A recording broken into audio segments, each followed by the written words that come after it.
오늘 본문 말씀 디도서 3장 12절로 15절, 오늘 디도서를 마치게 되겠습니다. 디도서 3장 12절로 15절 찾아서 같이 보도록 하겠습니다. 디도서 3장 12절로 15절 찾으신 대로 저와 같이 한 목소리로 봉독하시겠습니다. 내가 아들 하나 두기 고를 내게 보내노니 그때에 내가 급히 내 길로 가노라. 내가 거기서 과동하기로 작정하였노라. 교법사 세나와 아볼로를 급히 먼저 보내어 저희로 공급함이 없게 하고 또 저희 사람들도 열매 없는 자가 되지 않게 하기 위하여 필요한 것을 예비하는 좋은 일에 힘쓰기를 배우게 하라. 나와 및 함께 나가 다 너희 무난하니 믿음 안에서 우리를 사랑하는 자들에게 너도 무난하라. 은혜가 너의 무리와 함께 있을지어다. 아멘. 오늘 목회서인 디모데 전후서 그리고 디도서를 오늘로 마치게 됩니다. 말씀드린 바와 같이 이것은 사도 바울이 믿음의 아들이요, 믿음의 후계자요, 또 동역자요, 또 함께 일하는 그런 후계자인 디도에게 지금 편지를 하고 있습니다. 이렇게 목회하라 하면은 또 교인들은 이렇게 배우라 하는 말씀도 되겠습니다. 바울 서신이 늘 그랬듯이 끝부분에서는 세 가지를 말해줍니다. 첫째가 사사로운 사건을 말합니다. 사람이 가고 오고 누가 알고 이런 이야기로 좀 사사로운적입니다. 그런 것이 그 편지 후반부에 가서 나타나게 됩니다. 그 다음에 또 한 가지는 이제 아시는 대로 문안과 축복 기도입니다. 그래서 편지마다 대체로 끝에 가서 축복 기도하는 내용으로 끝이 납니다. 그리고 하나 더 있습니다. 그것은 간절한 중요한 당부를 합니다. 많은 말씀을 해왔지만은 요약해서 특별히 실천 상황에 속하는 부분, 그 지켜온 부분에 가서 너희는 꼭 이렇게 해다오 하는 그런 중요한 말씀을 하게 됩니다. 그것이 그 말씀의 결론이기도 하고 또 실천 상황이기도 합니다. 그런 사건을 말씀하는 것이 특징입니다. 오늘 본문에 나타나는 말씀을 봅니다. 그때 네가 급히 내게로 오라. 바울은 이렇게 말합니다. 그때 내게로 오라. 자, 내가 거기서 과동하리라. 예? 그렇게 말합니다. 너는 그때 내게로 오라. 이게 무슨 말입니까? 디도를 자기가 있는 처소로 부르는 겁니다. 왜냐하면 그래서 함께 있고 싶은 겁니다. 여기서 사도 바울의 휴머니즘이 나타납니다. 주님만 보고 일합니다. 주님만 믿고 삽니다. 그러나 때때로 그에게는 위로자가 필요했습니다. 동역자가 필요했습니다.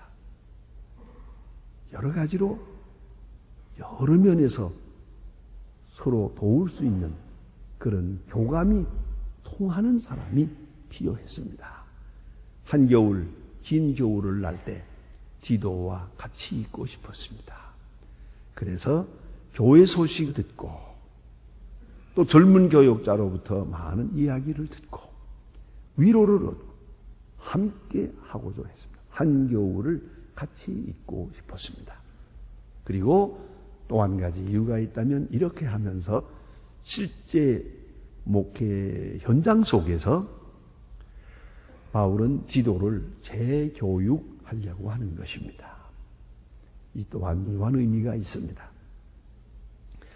이 선교사들은 말입니다. 선교 현장에 나가서 일할 때 대체로 보아서 선교부마다 정책이 다릅니다만은 대체로 한 5년 후에는 5년 일하고는 다시 본국으로 불러들입니다.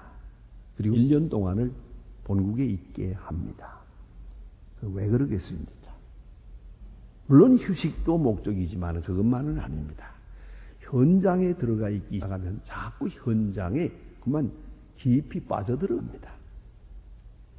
그래서 내가 전할 복음, 내가 취해야 될 마땅한 자세를 잃어버리기 쉽습니다. 그만 깊이 빠져들어요.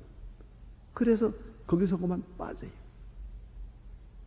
자칫 잘못하면은 복음의 진수로부터 떠나게도 되고요. 그 문화 상황과 현실감에 몰두해서 신앙의 본 기점을 잃어버리기가 쉽습니다. 그래서 중요하게 생각합니다. 저는 언젠가 한번 그런 이력을 보았고 또 내가 그분을 좀 아는 사람입니다. 장녀들에게 선교했어요. 그것이 그의 사명이라고 생각했어요.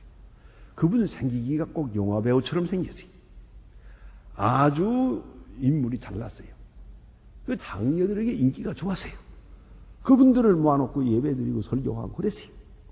그것까지는 좋았는데 그분이 마지막에 상당히 한 10여 동안 그렇게 잘 지냈는데 그 다음에 그는 그만 거기서 실수를 하게 됩니다. 그래서 선교 현지에서 일하던 사람이 그만 그분들의 그 요구, 그분들의 필요한 것, 거기에 몰두에 들어가다가 요새 말로 말하면 완전히 인권운동가가 되어버렸어요. 기독교의 본질을 버렸어요. 바로 이것이 문제예요. 그런 거로 우리가 어떤 일을 하든지 이 선교 현지에 가 일하는 거 좋아요. 그러나 다시 돌아와서 재충전하는 것을 잊어서는 안 됩니다. 예수님의 선교를 보세요. 그렇게 복잡하게 일하다가도 딱 끊어가지고 산에 올라가서 밤새 기도하셨습니다. 때때로 그는 배를 타고 그 백성들로부터 떠났습니다. 그러한 시간을 가져야 했어요. 다시 정비할 필요가 있어요. 그래서 오늘 기도가 이 특별히 부도덕한 그 문화 자체가 아주 부도덕한 이 지금 이 섬에서 목회하고 있는데 사도 바울은 그를 불러들여서 얼마 동안 다시 재교육하고 재충전하는 그 시간을 갖고자 했던 것 같습니다. 그리고 대신 그 잠깐 비는 동안에 두기고를 보냈습니다.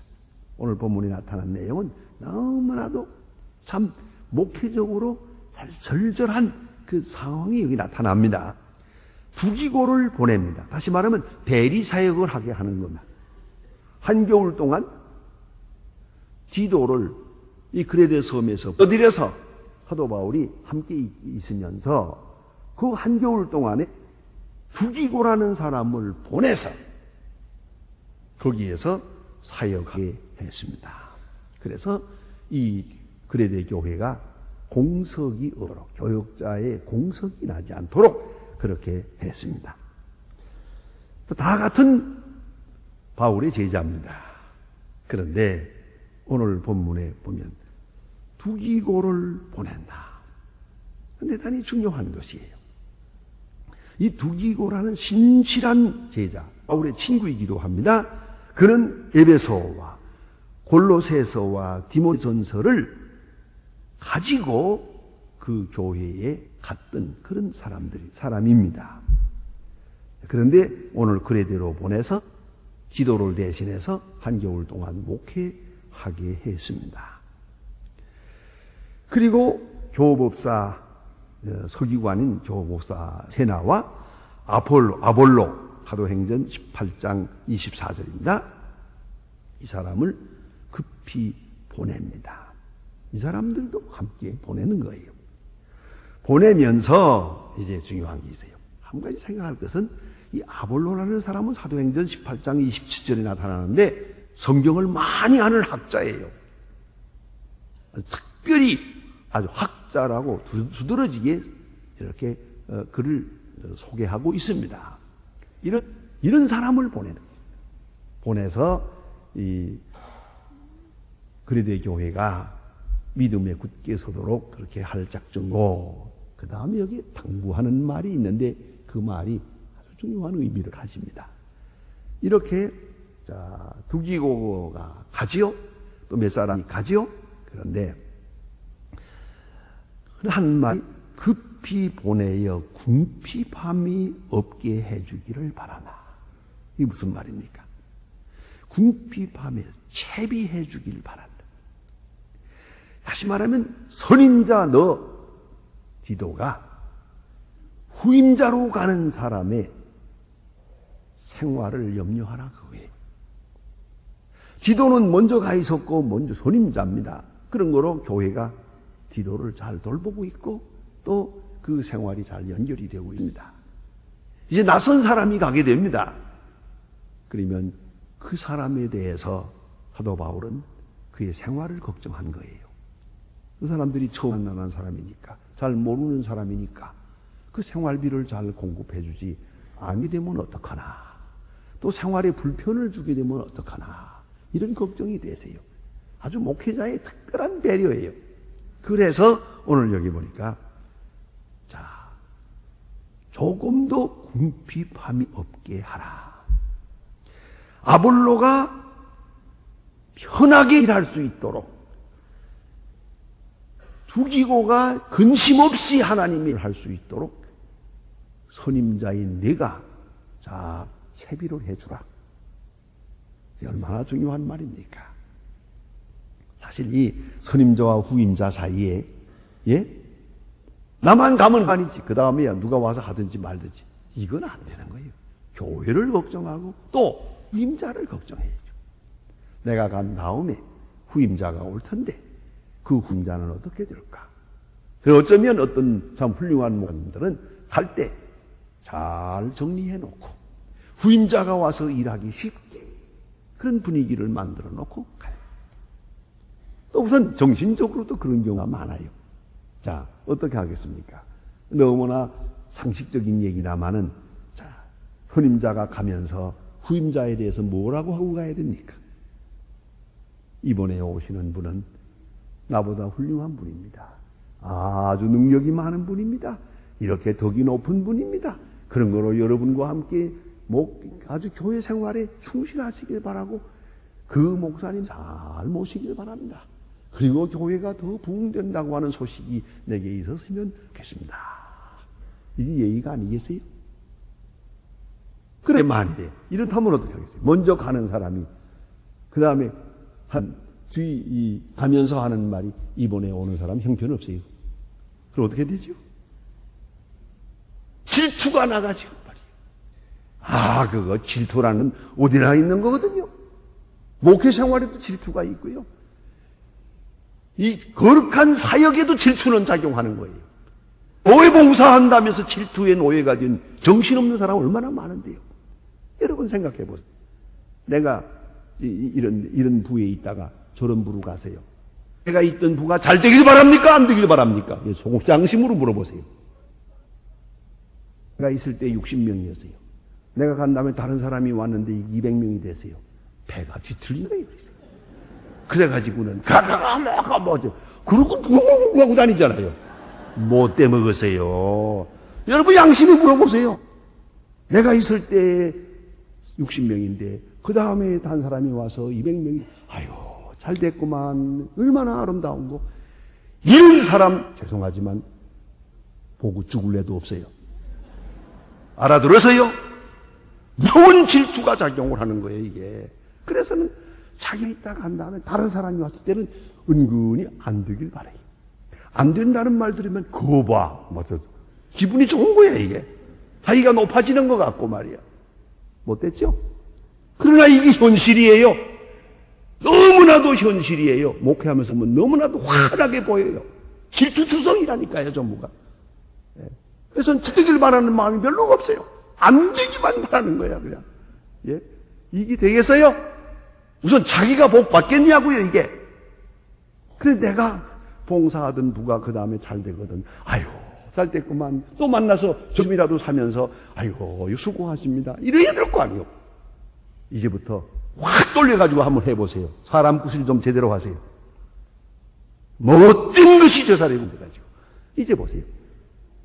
여전도회나 뭐나 회장 같은 걸 해도요. 내가 회장할 때 이렇게 되죠. 그 다음에 가서 전에 있던 사람이 얼마면 난 또 질투해가지고 전에 있던 사람이 100명이면 나는 150명 들라고 그냥 수단과 방법을 안 가지고 애쓰죠. 그 다음에 내가 그만둔 다음에 다른 사람이 3명 만들었다고 그러면 입이 이만해지. 이게 도대체가 예수 믿는 게 이 모양이라니까요. 그런 사도 바울이 말하는 거 보세요. 전임자 아니냐. 네가 나올 때 다음에 가는 사람 불편 없이 일하도록 잘하도록 좀 말해내놓고 나오라 이거예요. 그러니까 물질적으로 정신적으로 모든 면에서 잘 준비해놓고 훌륭하게 일할 수 있도록 그리고 오라. 이 얼마나 사도 바울이 참 노련한 능숙한 그런 목회자의 처신입니까? 이 속에 그런 말씀이 있어요 지금. 자, 그래서 14절에 보니까 이 좀 더 나아가서 말씀합니다. 14절에 보면은 또 우리 사람들도 열매 없는 자가 되지 않게 하기 위하여 필요한 것을 예비하는 좋은 일에 힘쓰기를 배우게 하라. 배우게 하라. 한 번 더 부탁을 하고 있어요. 자, 그래서 실제적인 당부입니다. 열매 없는 자가 되지 않기 위하여. 열매 없다. 무슨 말입니까? 믿음은 있는데 행함이 없어요. 자기 신에 대한 신앙은 하고 잘 된 것 같은데 이웃에 대해서 다른 사람과의 관계가 엉망이에요. 인간관계가 잘못돼서요. 나 하나의 신앙은 열심히 기도하는 것 같은데 많은 사람으로부터 사랑을 받지 못해요. 다른 사람에게 덕을 끼치지 못해요. 다른 사람의 진실한 지지를 받지 못해요.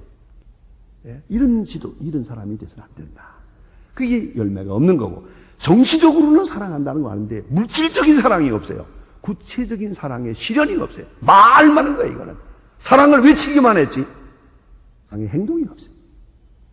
자, 그러니까 이게 열매 없는 거 아니겠어요?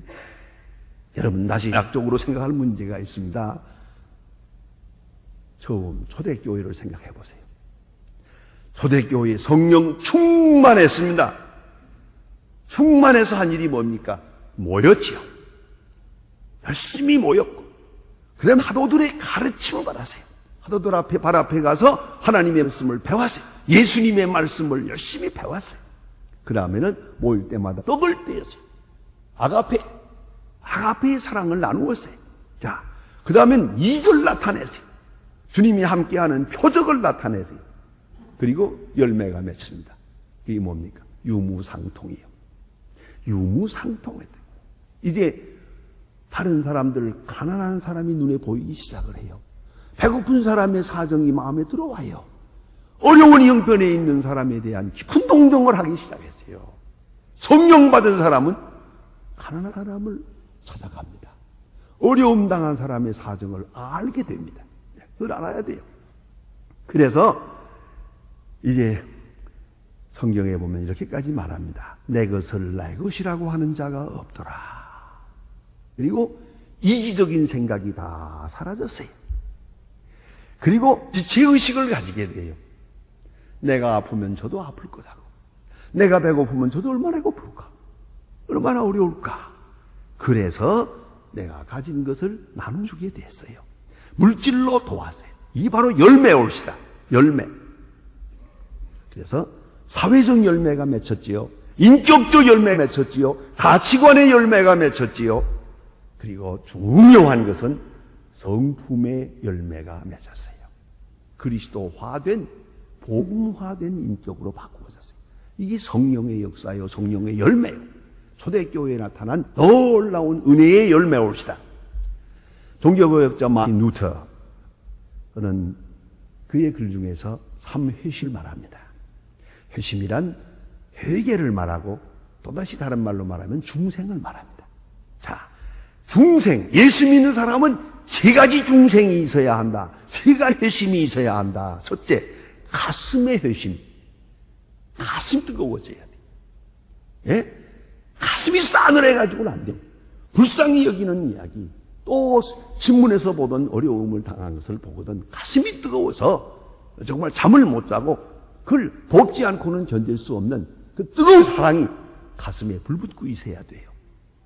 언제든지 다른 사람의 아픔과 고통, 억울함과 그 딱한 사정을 내가 가슴으로 느껴야 돼요. 이런 그리스도인적 정서가 있어야 된다. 또 하나, 정신의 회심이 있어야 돼요. 이거 생각이, 그 논리가 기독교적으로 바꾸어져야 돼요. 그 논리와 사상의 원점이, 구조가 확 돌아가야 돼요. 그래서 신앙적으로 생각하고, 하나님의 말씀에 의해서 생각하고, 영원에 의해서 현재를 생각하고, 그리스도의 사랑에 의해서 모든 것을 해석하는 그런 정신의 혁명, 정신의 개혁이 있어야 돼요. 또 하나 있어요. 그런 재미있게 표현했어요. 지갑에 중세 있어요. 지갑. 뭡니까? 돈 지갑. 돈 주머니가 해결을 해야 돼요. 돈 주머니가 확 돌아가야 돼요. 돈 주머니에 대한 인식이 달라야 돼요. 이게 무슨 말입니까? 이게 내 것이 아니에요. 이게 절대로 내 것이 아니에요. 곧 없어질 것이에요. 그뿐인가 하면 이건 공동 소유예요. 나를 위해서만 있는 게 아니에요. 이제 다 함께 쓰기 위해서 있는 거죠. 그 주머니가, 돈 주머니가 회개를 해야 되니까요. 예수는 수십 년 믿었다고 하면서도 이거 딱 쥐고 안 놓거든요. 그게 문제라고요. 예. 제 방에도 있습니다만은, 레오나르도 다빈치의 그림을 보면요. 거기 예수님의 수제자가 이렇게 있어요. 거기 보면 다 얼굴이 비슷비슷하고 뭐 우리나라 사람의 얼굴이 아니니까 알아보기 어렵죠? 그러나 틀림없는 게 하나 있어요. 뭐 가운데 앉으신 분이 예수님이고, 예? 그렇죠? 예? 이쪽에 앉은 분이 베드로고, 그렇게 했는데, 그 누가 누군지 모르겠지만 딱 하나 알아볼 사람이 있어요. 가룟 유다. 가룟 유다는 돈주머니를 딱 쥐고 있어요. 이렇게. 돈주머니를 딱 쥐고 있는 게 가룟 유다의 특징이에요. 그래서 저기 포레스트 로운에 가면은 거기다가 하나 더 추가했어요. 그림이. 다른 사람들의 그 포도주 잔치하는 포도주 잔이 다 서 있는데 가룟 유다의 잔은 쓰러졌어요. 돈주머니 때문에. 돈주머니 생각하느라고 겁이 쓰러진 것도 몰라. 여러분, 이 돈주머니가 회개를 해야 돼요. 돈주머니의 회심을 누턴은 말하고 있습니다. 그래서 열매를 맺은 신앙의 열매가 저 경제생활까지 맺혀야 한다. 그런 뜻으로 말씀합니다. 또한 여기 보니까 조심할 일이 하나 있구만요. 자, 사회적인 열매, 인격적인 열매, 가치관의 열매, 성품의 열매, 그리고 조심할 것이 있어요. 사도행전 5장에 보면 아나니아와 삽비라의 이야기. 봉사하는 거 좋아요. 희생하는 거 좋아요. 헌금하는 거 좋아요. 밭을 팔아서 바치는 것도 좋아요. 다 좋은데 여기에 위선이라고 하는 무서운 죄가 들어가는 거예요. 사람에게 칭찬을 받으려고 하는 생각이 쏙 들어갈 때 아나니아와 삽비라가 된 거예요. 땅을 누가 팔랬나? 안 퍼놓던가? 팔아놓고는 갖다가 바칠 때 반을 떼었어요. 그리고 다 바친 것처럼. 성령을 속였어요. 양심을 속였어요. 베드로를 속였어요. 두 내외가 즉각으로 죽었어요. 왜 이런 같은 사건이 있었느냐? 오늘 우리에게 경고를 주기 위해서. 정신 차리세요. 하나님의 일하고 봉사할 때 거기에 위선이 들어가요. 거짓이 들어가요. 사람에게로부터 인정받으려고 하는 나중심적인 생각이 거기에 쭉 들어가는 순간 마귀에게 사로잡히는 거예요. 그걸 잊지 말아야 돼요. 여러분, 귀한 봉사하고 칭찬받는 것은 좋아요. 그러나 칭찬 받으려고 봉사하면 안 되죠. 내가 선한 일 하는 것도 좋아요. 희생하는 것도 좋아요. 그러나 목적이 자신에게 있는 순간 곤두박질하는 거예요. 아나니아와 삽비라가 된다는 걸 잊지 마세요. 나 오늘이나 마찬가지야.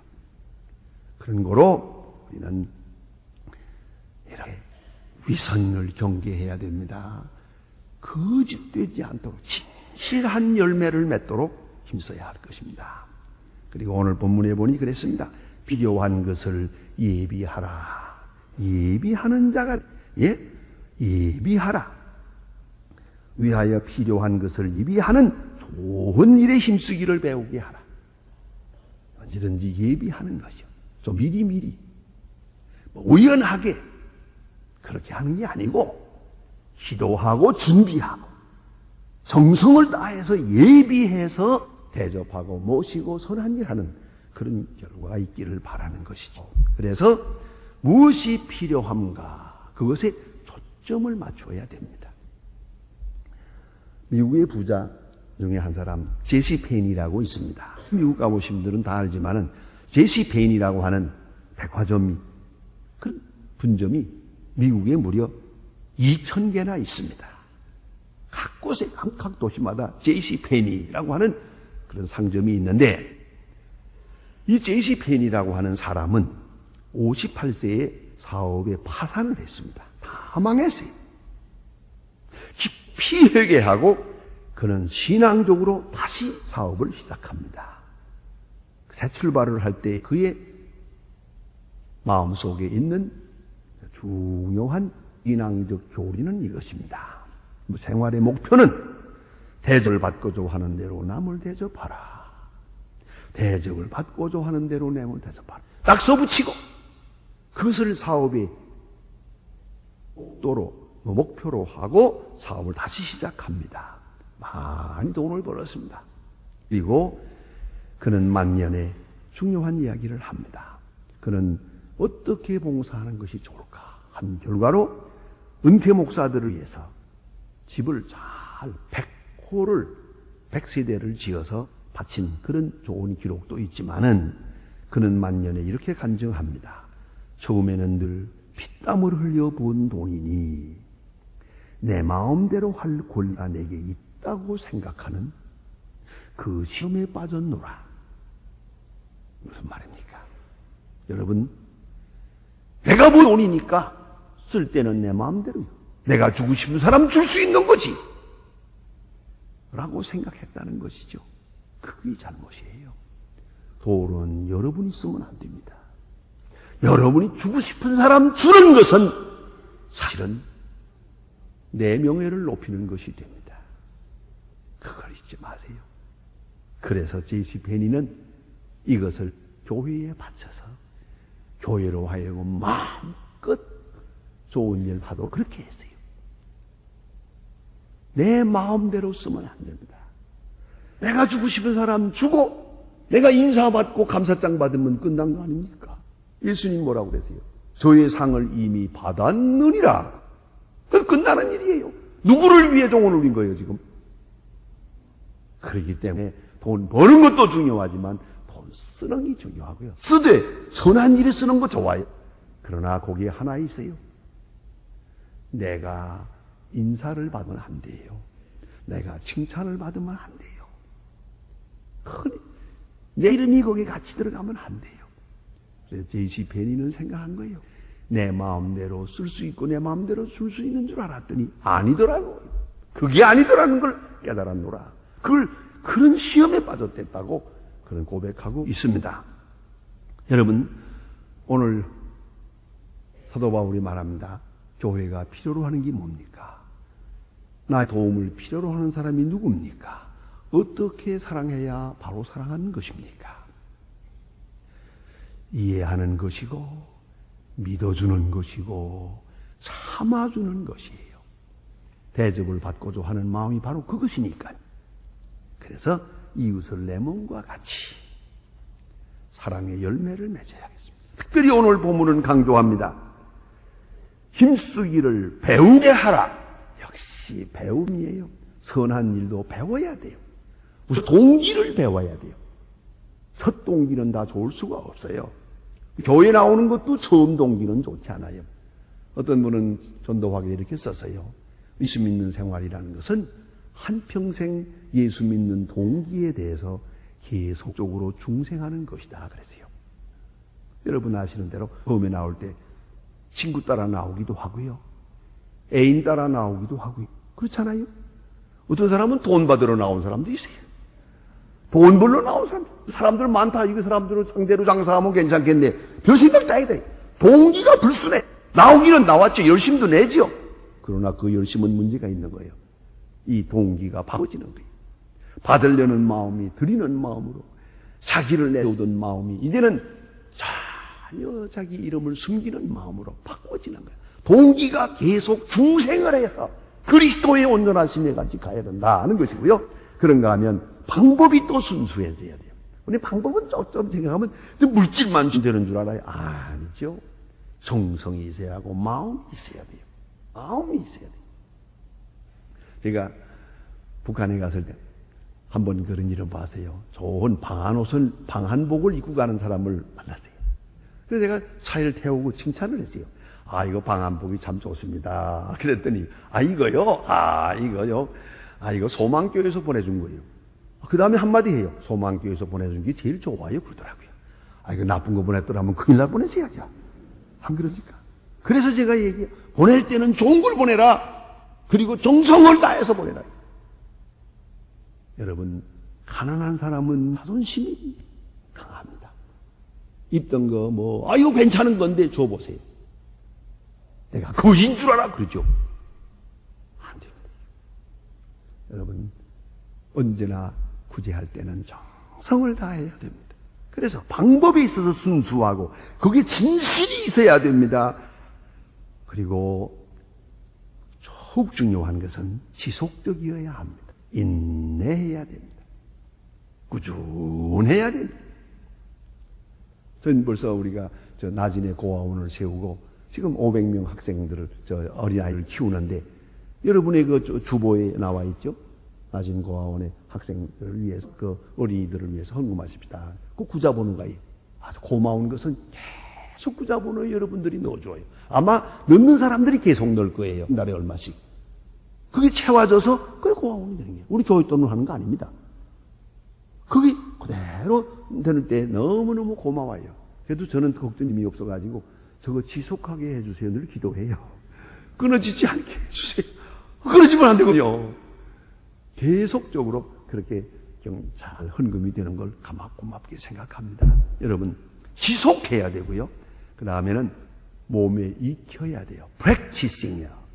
배워야 돼요. 선한 일하는 것도 배워야 돼요. 해버릇해야 하는 거지. 아무나 하는 게 아니에요. 어쩌다 한 번 해가지고 안 돼요. 계속적으로 가만히 보세요. 하는 사람이 늘 하고 해본 사람이 하고 선한 일을 하는 재미를 본 사람이 하는 거예요. 기쁨도 얻고 행복도 얻고 보람도 얻고 축복도 받아요. 그렇기 때문에 선한 일을 배우게 하라. 준비할 뿐만 아니라 배우게 하라.